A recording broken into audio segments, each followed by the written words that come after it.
नमस्कार, रण क्षेत्र देख रहे हैं आप। आपके साथ मैं हूं लावनी विनीत। बेहद खास मुद्दा आज आपके बीच लेकर आई हूं क्योंकि ये मुद्दा हमारी सांस्कृतिक आस्था से जुड़ा हुआ है, हमारी परंपराओं से जुड़ा हुआ है, हमारी आस्था की पुनर्स्थापना, सांस्कृतिक विरासत की पुनर्स्थापना से जुड़ा हुआ है। और इसलिए ये मुद्दा केवल एक राज्य का मुद्दा नहीं, ये मुद्दा देशव्यापी बन जाता है। इस राज्य से निकली हुई अलख देश भर में किस तरीके से एक ज्वाला प्रज्वलित कर सकती है, आज इसलिए इस उद्देश्य से इस मुद्दे को रण क्षेत्र में मैं आपके बीच लेकर आई हूं। घर वापसी सुनकर ही सुकून लगता है, सुनकर ही चेहरे पर संतोष आ जाता है।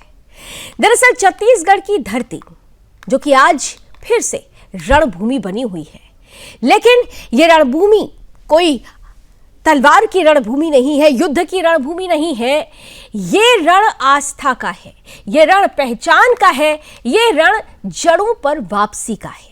एक तरफ धर्मांतरण का जहर, दूसरी तरफ घर वापसी का संकल्प। छत्तीसगढ़ जहां आदिवासी अस्मिता को सालों तक मिशनरी नेटवर्क के जरिए तोड़ने की कोशिश की गई, जहां लालच, डर और बहलावे से लोगों को उनकी पूजा, परंपरा और देवताओं से काटा गया, आज वहीं से उठ रही है सनातन में वापसी के हुंकार। सवाल ये नहीं है कि धर्म बदला गया, सवाल ये है कि क्या आदिवासियों को उनकी जड़ों से काटने की साजिश रची गई? क्या ईसाई मिशनरीज ने सेवा के नाम पर धर्मांतरण का उद्योग खड़ा किया? और अगर सब कुछ इतना स्वेच्छा से था तो आज इतनी बड़ी संख्या में लोग वापस क्यों लौट रहे हैं? बस्तर, कांकेर, कोंडागांव, पंखानजुर, नारायणपुर ये सिर्फ जिले नहीं हैं, ये वो इलाके हैं जहां अब घर वापसी की लहर दौड़ रही है। जो लोग कल तक चर्च में थे, आज फिर से अपने देवगुड़ी, अपने देवी देवताओं, अपने रीति रिवाजों के साथ खड़े हैं। और यही बात मिशनरी नेटवर्क को सबसे ज्यादा चुभ रही है, क्योंकि जब भटका हुआ हिंदू लौटता है तो सिर्फ एक व्यक्ति नहीं लौटता, पूरी एक पीढ़ी वापस अपनी पहचान में लौटती है। लेकिन इसी घर वापसी से जुड़ा है दूसरा बड़ा सवाल। सवाल ये कि क्या धर्मांतरण पर सवाल ही उठाना लोगों को गुनाह लगने लगा है? क्या अगर समाज आज प्रतिक्रिया दे रहा है तो उसे तनाव कहकर दबा क्यों दिया जा रहा है? कांग्रेस इसे राजनीति बता रही है, लेकिन कांग्रेस से यह सवाल पूछा जाना चाहिए कि अगर ये राजनीति है तो सालों तक हुआ धर्मांतरण क्या था? अगर ये सियासत है तो घर वापसी करने वालों की आंखों में ये संतोष जो इस वक्त टीवी स्क्रीन पर नजर आ रहा है, वो संतोष क्यों नजर आया? आज छत्तीसगढ़ दो धाराओं में बटा दिख रहा है। एक तरफ वो ताकतें जो कहती हैं धर्म व्यक्तिगत मामला है, और दूसरी तरफ वो समाज जो पूछ रहा है हमारी बेटियों, हमारे आदिवासी हिंदुओं को किस अधिकार से बहकाया गया?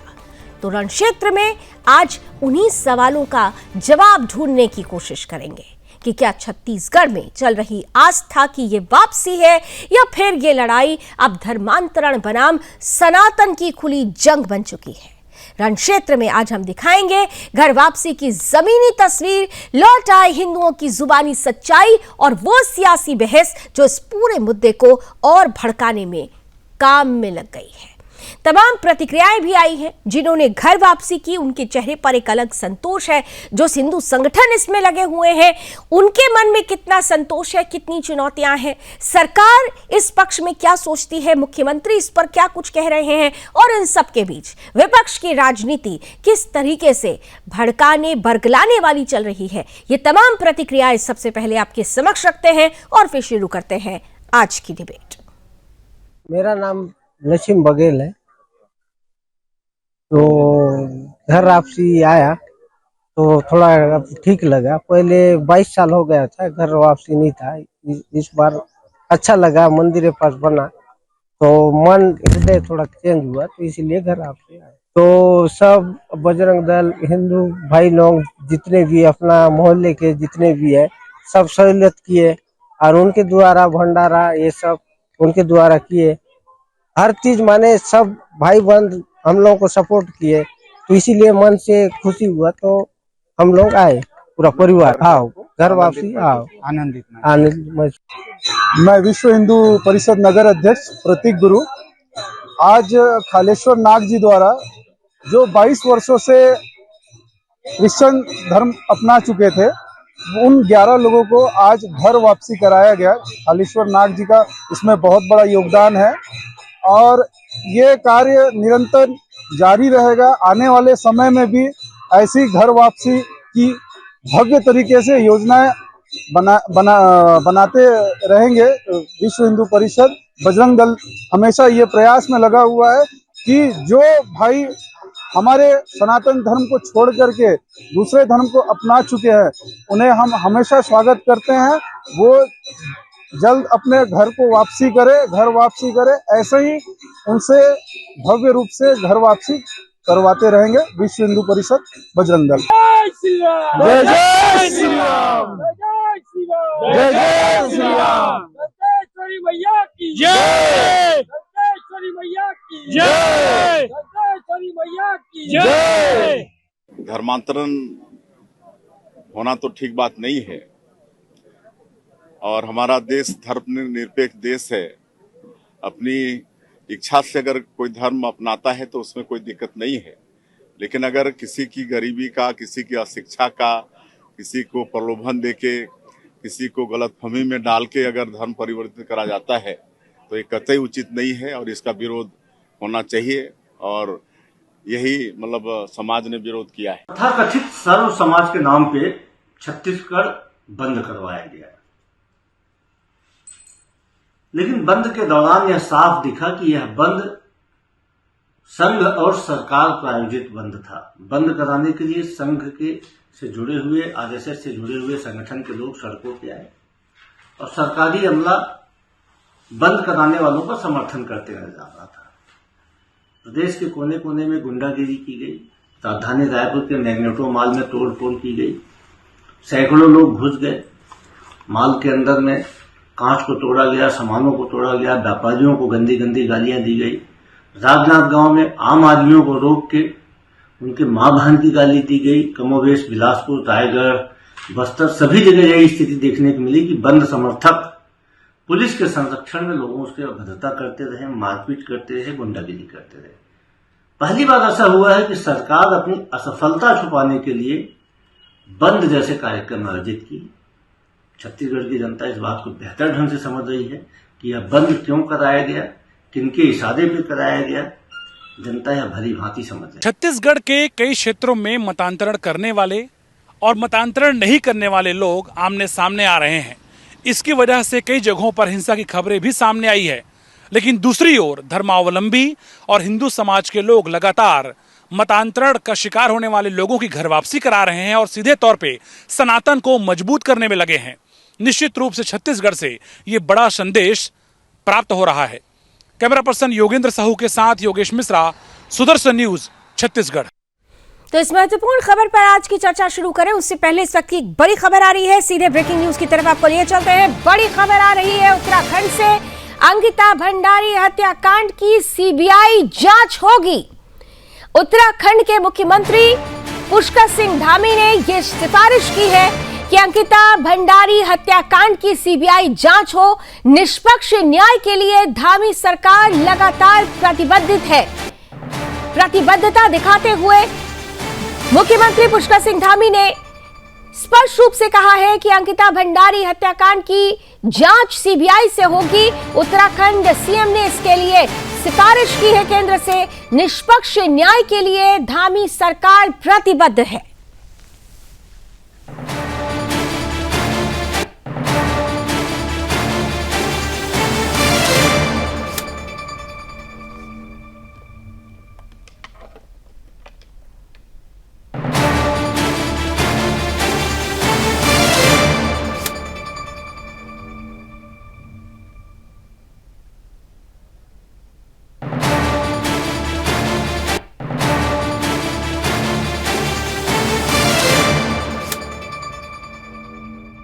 सबसे बड़ी और अहम खबर आपके बीच रख रहे हैं। अंकिता भंडारी हत्याकांड को लेकर आप देख रहे हैं लगातार आक्रोश उबाल रहा, इस पर राजनीति भी खूब जमकर हुई। लेकिन हालांकि 3 साल पहले इस हुए हत्याकांड में सरकार की तरफ से, राज्य सरकार की तरफ से पहले ही बड़े कठोर कदम उठाए गए। 3 लोगों को इस बाबत जेल की सलाखों के पीछे भी भेजा गया, लेकिन न्याय अधूरा माना जा रहा था।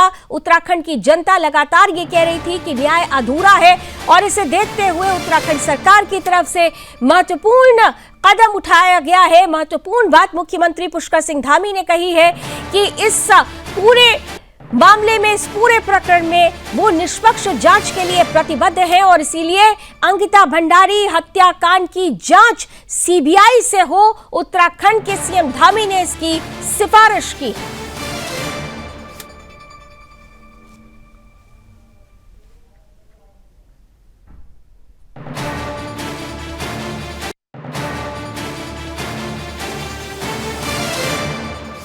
टीवी स्क्रीन पर उत्तराखंड में जिसे लेकर उबाल, आक्रोश, रोष, हर रोज हमने आपको वो खबरें दिखाई कि किस तरीके से अंकिता के परिवारजन, उत्तराखंड के लोग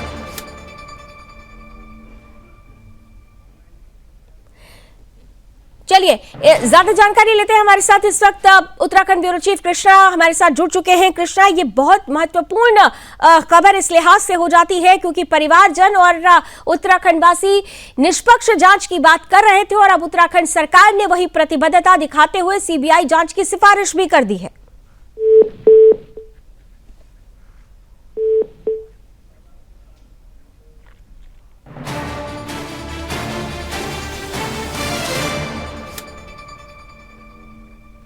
तो शायद कृष्णा से हमारा संपर्क टूटा है, हम दोबारा उन तक पहुंचने की कोशिश करते हैं। इन सबके बीच जिन्होंने जो अभी हमारे साथ दर्शक जुड़े हैं उनके लिए बता दें कि ये बहुत अहम खबर उत्तराखंड से आ रही है, जहां पर आपको याद होगा कि अंकिता भंडारी हत्याकांड को लेकर लगातार राजनीति भी हो रही थी। इसके अलावा लोगों का आक्रोश उबाल था, परिवारजन बार बार कह रहा था कि जांच को लेकर पूरी जो तस्वीर होनी चाहिए, न्याय को लेकर जो तस्वीर आनी चाहिए, उसे लेकर सरकार आगे बढ़े और सरकार ने अपनी प्रतिबद्धता दिखाई। मुख्यमंत्री पुष्कर सिंह धामी निष्पक्ष न्याय के लिए प्रतिबद्ध हैं, वो ये कह रहे हैं और सीबीआई जांच के लिए वो सिफारिश करेंगे। अंकिता भंडारी हत्याकांड की सीबीआई जांच होगी, ये स्पष्ट रूप से उत्तराखंड के मुख्यमंत्री पुष्कर सिंह धामी ने स्पष्ट कर दिया है।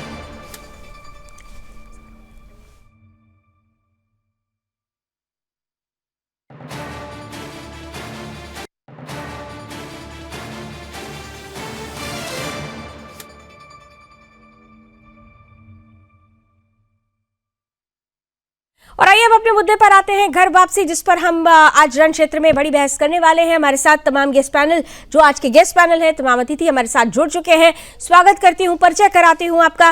भारतीय जनता पार्टी के प्रदेश उपाध्यक्ष हैं और खास तौर से घर वापसी और धर्मांतरण विरोध का सबसे बड़ा चेहरा है, अखिल भारतीय घर वापसी अभियान के राष्ट्रीय अध्यक्ष भी हैं, प्रबल प्रताप जूदेव साहब हमारे साथ जुड़ रहे हैं। बहुत बहुत स्वागत है प्रबल जी आपका। साथ ही साथ कांग्रेस का पक्ष रखने के लिए हमारे साथ मणि वैष्णव जी जुड़ चुके हैं। मणि जी, आपका भी स्वागत है। हमारे साथ छत्तीसगढ़ से ही जाने माने हिंदू धर्मगुरु हैं और धर्मांतरण को लेकर हमेशा ही अपनी आवाज बुलंद करते रहते हैं। हमारे साथ राकेश महाराज जी जुड़ चुके हैं। राकेश जी, आपका भी स्वागत। और साथ ही साथ मेरे सहयोगी प्रमोद मिश्रा इस वक्त जुड़ रहे हैं।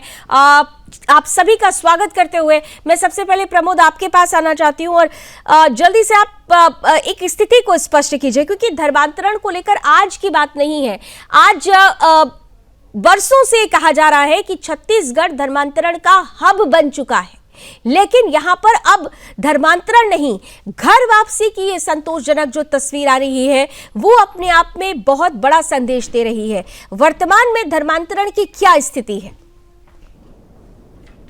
प्रमोद मिश्रा जी।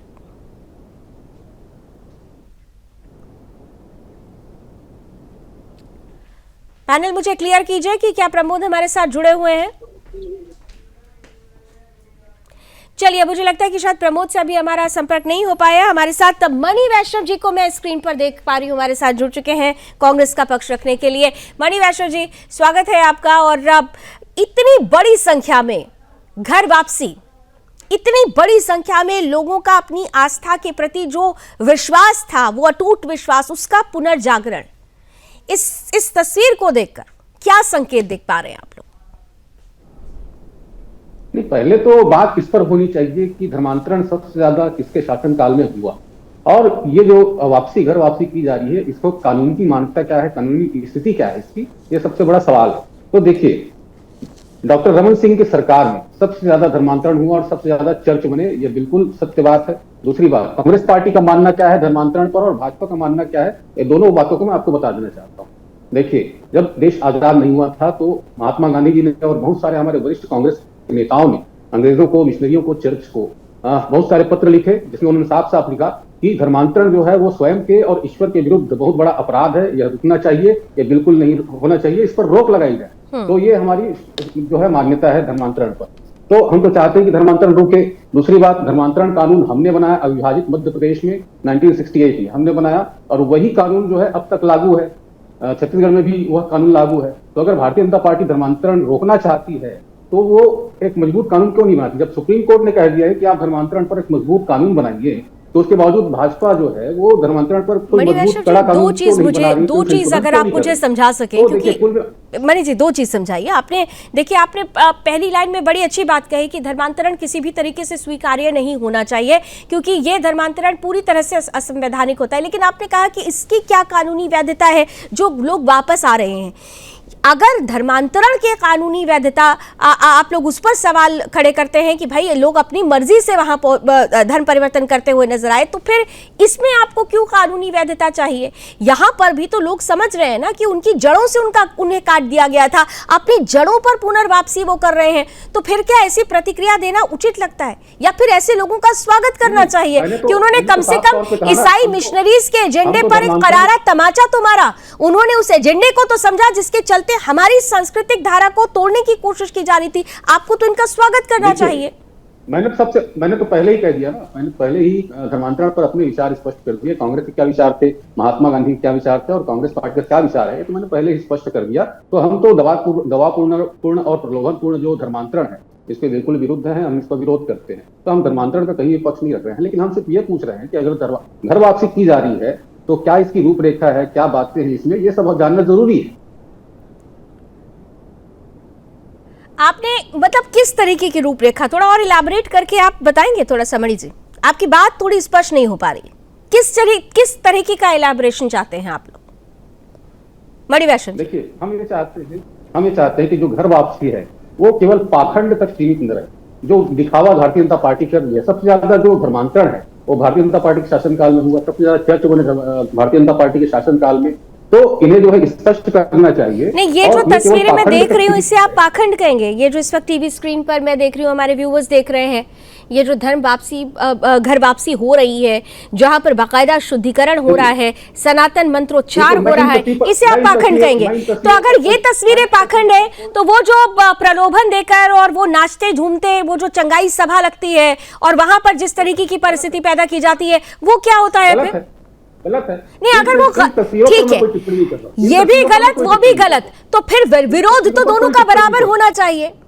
अगर ये भी गलत और वो भी गलत, तो विरोध तो दोनों का बराबर से होना चाहिए। विरोध सिर्फ इसका क्यों है? विरोध सिर्फ इसका क्यों है? मैं सिर्फ इतना जानना स्पष्ट करना चाहूंगा कि जो धर्मांतरण पर जो बार बार भारतीय जनता पार्टी के नेताओं के जो बयान है, मैं इसे पाखंड कहूं। भाई, सबसे ज्यादा धर्मांतरण आपके शासनकाल में हुए, चर्च सबसे ज्यादा शासनकाल में आपके बने, और आप बार बार धर्मांतरण को एक राजनीतिक हथियार बनाना चाहते हैं।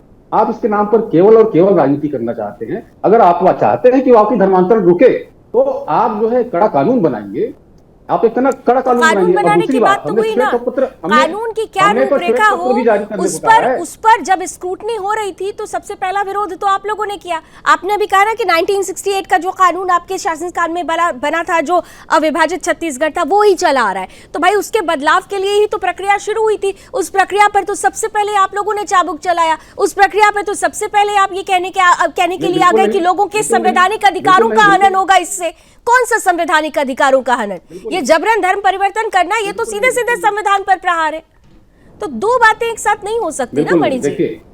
दो बात नहीं, हमारा जो है विचार स्पष्ट है। मैंने शुरुआत में ही अपनी बात कह दी थी कि प्रलोभनपूर्ण और दबावपूर्ण जो धर्मांतरण है इसके हम विरोध में हैं, यह नहीं होना चाहिए। गांधी जी ने भी स्पष्ट कर दिया था, स्वतंत्रता के पहले स्पष्ट कर दिया था। तो आप समझ सकती है कि धर्मांतरण पर हमारे विचार क्या है। और रही बात भारतीय जनता पार्टी बार बार धर्मांतरण का जो बात कहते रहती है, ये केवल और केवल राजनीति है। अगर ये चाहते हैं कि धर्मांतरण रुके तो इन्हें कड़ा कानून बनाना चाहिए, सीधी सी आप बात उसके है। साथ हैं, और सरकार तो आपकी है आप ना, उस कानून, जो सरकार तो कानून आपकी में है ना, बदलाव हो इससे रहा धर्मांतरण था, नहीं रुका। मैं वही तो आपसे पूछ रही हूँ ना। देखिए, कथनी और करनी में फर्क नहीं होना चाहिए।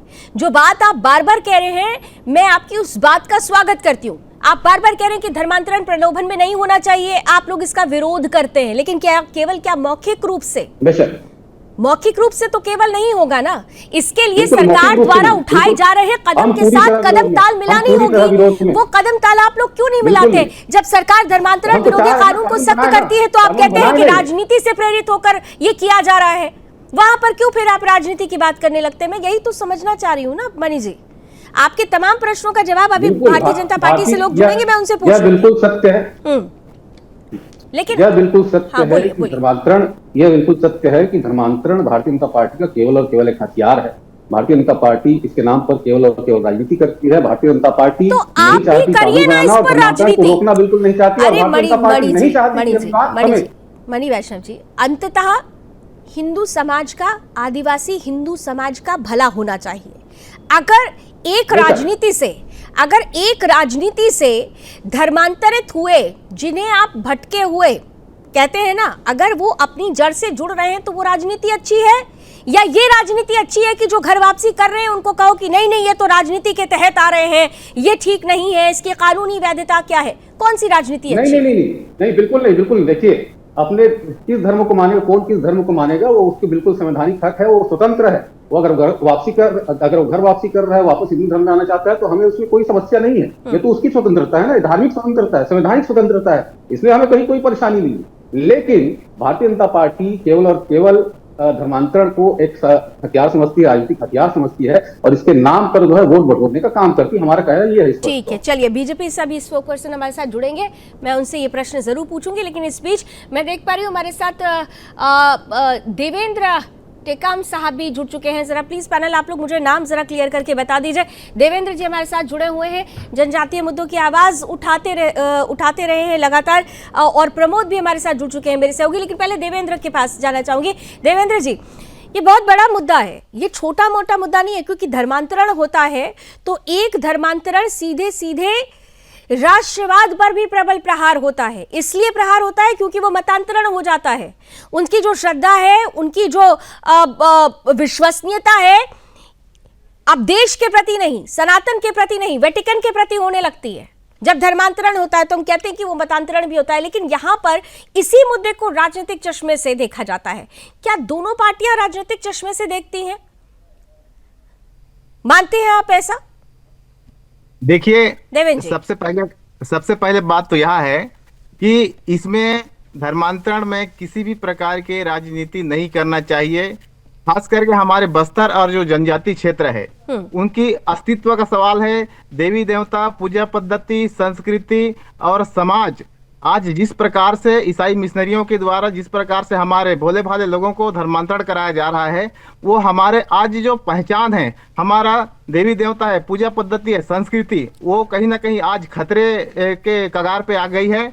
और हम समाज के लोगों को इस प्रकार से चिंता है कि अगर इसी प्रकार से हमारे क्षेत्र में धर्मांतरण होते रहे तो कहीं ना कहीं हमारा जो अस्तित्व है, आदिवासियों का जो अस्तित्व है, वो कहीं ना कहीं समाप्त होने की कगार पर भी वर्षों के बाद चला जाएगा। आपने एक बड़ा महत्वपूर्ण काम किया था, यहाँ पर केवल धर्मांतरण नहीं रोका गया। आपकी टीम ने बकायदा ईसाई मिशनरीज के लोगों को गांव में नहीं घुसने देने के लिए बोर्ड तक लगा दिए गए थे, और उसका भी जमकर विरोध हुआ था, उस पर भी खूब राजनीति हुई थी। लेकिन अभी क्या उस पर राजनीति बंद है? क्या आप लोग इसी तरह से उस कड़ी को आगे बढ़ा रहे हैं? जी, हमारा यहाँ काम जारी है। क्या है, हमारा जो गांव 5वीं अनुसूचित क्षेत्र के अंतर्गत आता है और वहाँ पेशा कानून लागू है, और वहाँ बगैर किसी, वहाँ का जो मुखिया होता है, गांव का गायता होता है, पटेल होता है, उसके अनुमति के बगैर वहाँ किसी भी प्रकार के कोई भी कार्य नहीं किया जाता। लेकिन ईसाई मिशनरियों के द्वारा जिस प्रकार से हमारे भोले भालों को बहला फुसला करके, धर्मांतरित करा करके गांव के ही व्यक्तियों के विरुद्ध, गांव के ही विरुद्ध और वहां के संस्कृति के विरुद्ध जिस प्रकार से भड़काया जाता है और जिस प्रकार से लोगों को उकसाया जाता है, जिससे गांव में बहुत बड़ा वर्ग संघर्ष हो रहा है, भाई से भाई का लड़ाई हो रहा है, गांव में दो पक्ष में बहुत बड़ा विवाद हो रहा है। ये हमारे गांव की जो एक शांत गांव का इतना अव्यवस्था फैली हुई है, ये चिंता का विषय है। इसीलिए हम लोग पादरी पास्टर जो धर्मांतरण को लेकर के आते हैं, देखिए हम धर्म का विरोध नहीं करते हैं, हम किसी भी धर्म का विरोध नहीं करते हैं, हम केवल धर्मांतरण का विरोध करते हैं जो हमारे शांति व्यवस्था को अशांति में बदल देता है। धर्मांतरण का विरोध करते हैं, धर्म का विरोध नहीं करते हैं, लेकिन विरोध होना चाहिए ऐसे लोगों का जो प्रलोभन देकर जबरन धर्मांतरण कराएं। हमारे साथ प्रमोद जी भी जुड़े हुए हैं। प्रमोद मिश्रा मेरे सहयोगी हैं, रायपुर से जुड़े हैं। प्रमोद, एग्जैक्ट अगर ग्राउंड पर अभी देखें तो क्या स्थिति है? जी देखिए, जिस प्रकार से धर्मांतरण जो है छत्तीसगढ़ में शुरू से ही प्रमुख मुद्दा रहा है राजनीति की दृष्टि से देखा जाए तो, और हमने देखा भी है कि जैसे जैसे धर्मांतरण होता है इस पर राजनीति भी होती जाती है। अभी कुछ दिन पहले ही कांकेर जिले के अम्बाबेड़ा में जिस प्रकार से ईसाई मिशनरियों और जो आदिवासी, जो मूल आदिवासी, उनके बीच झड़प की खबर सामने आई तो देखा गया कि कांग्रेस इस पर लगातार बयान देते हुए नजर आई कि कहीं न कहीं भारतीय जनता पार्टी जो है जानबूझकर इस मामले को उलझाना चाहती है ताकि उसका वोट बैंक बढ़े। तो ऐसे में समझा जा सकता है कि शुरू से ही बस्तर और सरगुजा जो है ईसाई मिशनरी का मुख्य अड्डा रहा है और ईसाई मिशनरी जो है यहाँ पर ज्यादा एक्टिव होकर कार्य कर रहे हैं और आदिवासी समाज की भोली भाली जनता को बरगलाने का काम कर रहे हैं और उन्हें लालच प्रलोभन देकर ईसाई मिशनरी में शामिल होने का दबाव बना रहे हैं। और हमने पिछले दिनों देखा है कि लगातार जो है ईसाई धर्म से मूल सनातन धर्म में लोगों की वापसी भी हो रही है। कई साधु संत लगातार प्रयास कर रहे हैं, कई समाज सेवक हैं जो लगातार। एक चीज क्लियर कीजिए मुझे, एक चीज क्लियर कीजिए कि कांग्रेस तो बीजेपी पर आरोप लगा रही है और देखिए आरोप प्रत्यारोप का तो खेल चलता रहेगा, लेकिन इस मुद्दे को लेकर संजीदा कौन है? क्योंकि एंटी कन्वर्जन लॉ की अगर बात की जाए तो अभी जैसे मणि जी भी यही कह रहे थे कि 1968 में जो लॉ बना था उसी को आज तक ढोया जा रहा था, लेकिन उसमें बदलाव की जब बात आई तो अब कई तरीके की चुनौतियां सामने आई और विरोध के सुर भी कांग्रेस ने ही उठाए। लेकिन राइट नाउ अगर सरकार ये कहती है कि वो इस एंटी कन्वर्जन लॉ को लेकर प्रतिबद्ध है तो स्टेटस क्या है उसका अभी? प्रमोद, मणि आ रही हूं, इसके बाद आपके पास आऊंगी मणि जी। बिल्कुल, अभी कुछ दिन पहले ही 25 दिसंबर को जब मुख्यमंत्री सामने इस विषय में प्रश्न किया था तो उनका कहना था कि जल्द इस पर कानून आने वाली है। हालांकि शीतकालीन सत्र के पहले भी सरकार के द्वारा बात कही गई थी कि धर्मांतरण को लेकर सख्त कानून छत्तीसगढ़ में आने वाला है, लेकिन हमने यहाँ के डिप्टी सीएम जो अभी गृह मंत्री थे विजय शर्मा, उनसे बात की, उनका भी कहना था कि ड्राफ्ट तैयार हो रहा है और बजट सत्र में निश्चित तौर पर छत्तीसगढ़ में जो है धर्मांतरण को लेकर एक सख्त कानून आने वाला है। ये भारतीय जनता पार्टी और सरकार में जो बैठे, चाहे मुख्यमंत्री की बात करें चाहे उप मुख्यमंत्री की बात करें, लगातार कह रहे हैं। ऐसे में माना जा सकता है कि बजट सत्र में सरकार जो है धर्मांतरण पर कठोर कानून लाने वाली है। जी लावनी, बजट सत्र में आ सकता है ये कानून। ऐसे में मणि जी, अब सरकार तो कह रही है कि भाई वो पूरी तैयारी कर रही है, अभी ग्राउंड से प्रमोद जी ने क्लियर भी कर दिया ये बात, तो अगर अब तो सरकार ने अपनी प्रतिबद्धता दिखानी शुरू कर दी, जो प्रतिबद्धता थी उसे लेकर उस स्टेटस को अमली जामा पहनाने के लिए वो आगे बढ़ रही है, तब फिर क्यों आपको लगता है कि राजनीति कर रही है? वो तो जो कह रही है वो करने वाली है। इसे प्रतिबद्धता नहीं, इसे बयानबाजी कहा जाता है। भारतीय जनता पार्टी ने चुनाव के पहले कहा था कि 60 दिन के भीतर, सरकार बनने के 60 दिन के भीतर धर्मांतरण पर एक कड़ा कानून बनाएंगे। क्या उनका 60 दिन 2 साल का होता है? ये फिर से बयानबाजी कर रहे हैं। सरकार बनने से पहले भी तो इन्होंने कहा था ना कि धर्मांतरण कानून, एक कड़ा कानून बनाएंगे, धर्मांतरण कानून 60 दिन के भीतर बनाएंगे कहा था, और उसके बाद फिर अभी कह रहे हैं कि फिर कड़ा कानून बनाएंगे। तो ये अपने बयान पर ही अटल नहीं है, तो इनके बयान की कोई गारंटी क्या है? ये सिर्फ बयानबाजी कर रहे हैं। धर्मांतरण पर कभी कोई कानून नहीं बनाएंगे क्योंकि ये चाहते ही नहीं कि विवाद के विषय हमें इनकी राजनीतिक रोटी सिकती रहे। एक चीज मुझे समझाइए, बीजेपी के स्पोक पर्सन को तो हम जोड़ने की कोशिश कर रहे हैं, शायद कुछ टेक्निकल प्रॉब्लम आ रही है, लेकिन कुछ बातें हैं जो मैं आपसे स्पष्ट रूप से समझना चाहती हूँ। आप लोग ये कहते हैं, बीजेपी कहती है कि आप राजनीति करते हैं, आप कह रहे हैं कि वो राजनीति करती है। कम से कम बीजेपी ने अपने मैनिफेस्टो में धर्मांतरण के मुद्दे को प्रमुखता से बल दिया था, लेकिन कांग्रेस इस मुद्दे से क्यों बचती रही? सवाल ये भी है, अगर आप भी इतने प्रतिबद्ध हैं आदिवासी हिंदू समाज की इस अस्मिता को बचाने की लड़ाई में, अगर आप अपने आप को उनके साथ खड़ा हुआ कहते हैं, तो कांग्रेस के मैनिफेस्टो में क्यों नहीं धर्मांतरण और घर वापसी का मुद्दा प्रबलता से दिखा? हमें तो नहीं दिखा। कांग्रेस मैनिफेस्टो में वादा करने का दिखावा नहीं करती। कांग्रेस सीधा कानून बनाती है, जैसे 1968 में हमने कानून बना दिया। अरे भाई साहब, 1968 में आपने बनाया, उसके बाद 2018 से 2023 तक भी तो आपकी सरकार थी ना। अरे सुनिए, 2018 से 2023 तक भी आपकी सरकार थी। अगर आपको लग रहा था कि उस 1968 वाले कानून से काम नहीं बन रहा है, पूरी कीजिएगा साहब, लेकिन मेरी सवाल सुनिए ना, मेरा सवाल भी तो सुनिए। आपने 1968 के कानून की बात की, मैंने उस वक्त आपका समर्थन किया, लेकिन मेरा सवाल यह है कि 1968 में बने कानून से अगर आपको 2018 में आते आते ये लग रहा था कि इससे धर्मांतरण रुकने वाला नहीं है, हमें इस कानून में बदलाव करना चाहिए, तो 18 से 23 तक तो आप ही की सरकार थी ना, क्यों नहीं उसमें बदलाव किया? किस बात का इंतजार हो रहा था? क्यों तब भी धर्मांतरण होता रहा? सुनिएगा, हाँ बोलिए, आप पूछोगे तो फिर मैं बोलूंगा ना। हाँ बोलिए। तो देखिए, धर्मांतरण जो है हमारे जो कार्य शासन काल है उसमें बिल्कुल भी नगण्य था, बिल्कुल भी नहीं हो रहा था। और हमने तो श्वेत पत्र भारतीय जनता पार्टी को जारी भी करने बोला है, क्योंकि उससे पता चल जाए कि किसके शासन काल में ज्यादा चर्च बने। तो भारतीय जनता पार्टी श्वेत पत्र जवाब क्यों नहीं दे रही, श्वेत पत्र जारी क्यों नहीं कर रही? दूसरी बात यह है कि देवेंद्र टेकाम जी ने एक बहुत बड़ी बात कही यहाँ पे अभी। इन्होंने कहा कि हम लगातार मिशनरियों को रोकने का काम कर रहे हैं, उसके बावजूद विवाद थमने का नाम नहीं ले रहा है। सरकार क्या कर रही है?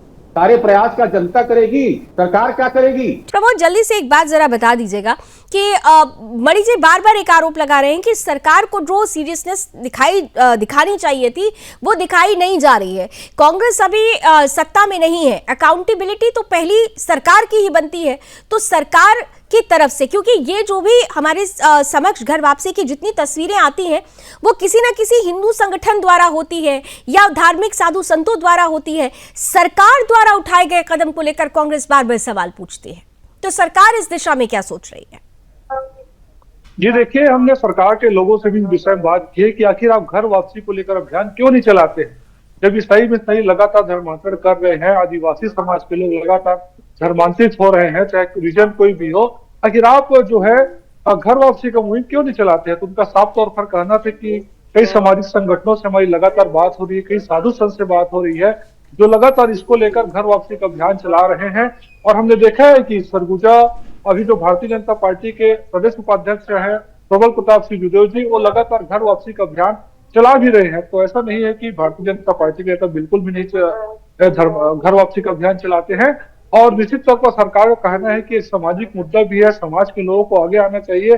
और हम देख भी रहे हैं, चाहे किसी भी समाज का भी, हमने देखा कि 24 दिसंबर को जिस प्रकार से सर्व समाज के लोगों ने छत्तीसगढ़ का बंद का आह्वान किया, लोगों ने स्वतः अपनी दुकानों को बंद किया, तो ऐसे में समझा जा सकता है कि समाज के लोग भी जागृत हो रहे हैं और लगातार घर वापसी का अभियान चल रहा है। मणि वैश्य जी, समाज का भी अब सब्र टूट चुका है और समाज जब जागता है तो कहते हैं कि एक बड़ा बदलाव आता ही है।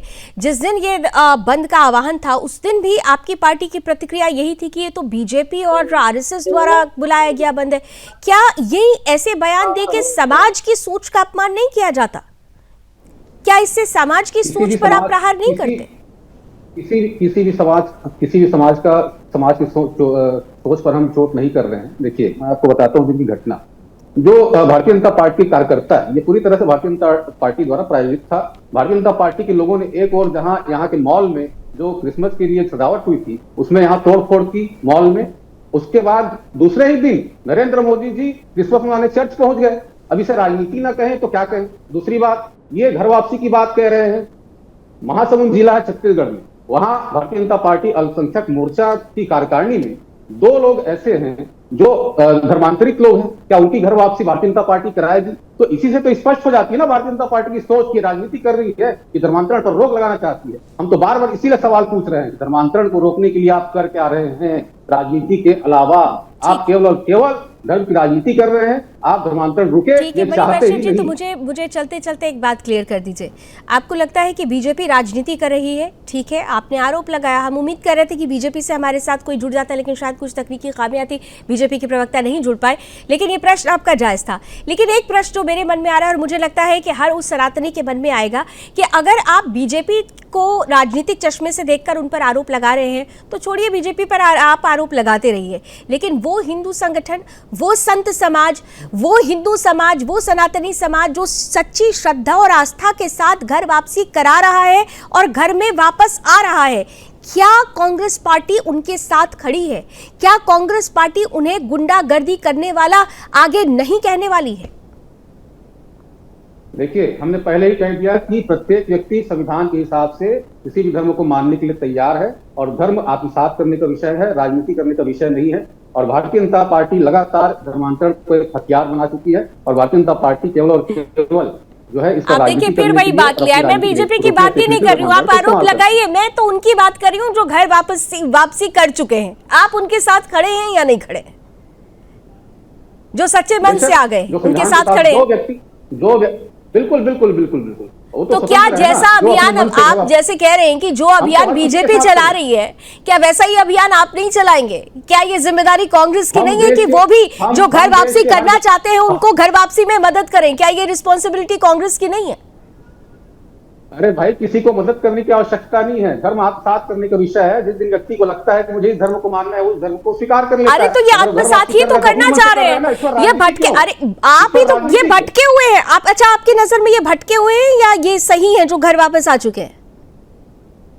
देखिए, कोई भी भटका हुआ नहीं है, सबके पास स्वयं की बुद्धि है, स्वयं के पास सबका विवेक। ठीक है, बिल्कुल सही, स्वयं की बुद्धि है। तो मैं इसीलिए तो कह रही हूँ ना कि स्वयं की स्वेच्छा से जो लोग घर वापसी करना चाह रहे हैं, कांग्रेस पार्टी उनके साथ खड़ी है। क्या कांग्रेस पार्टी भी उनके लिए ऐसा कोई अभियान चलाएगी जो स्वेच्छा से घर वापसी करना चाह रहे हैं?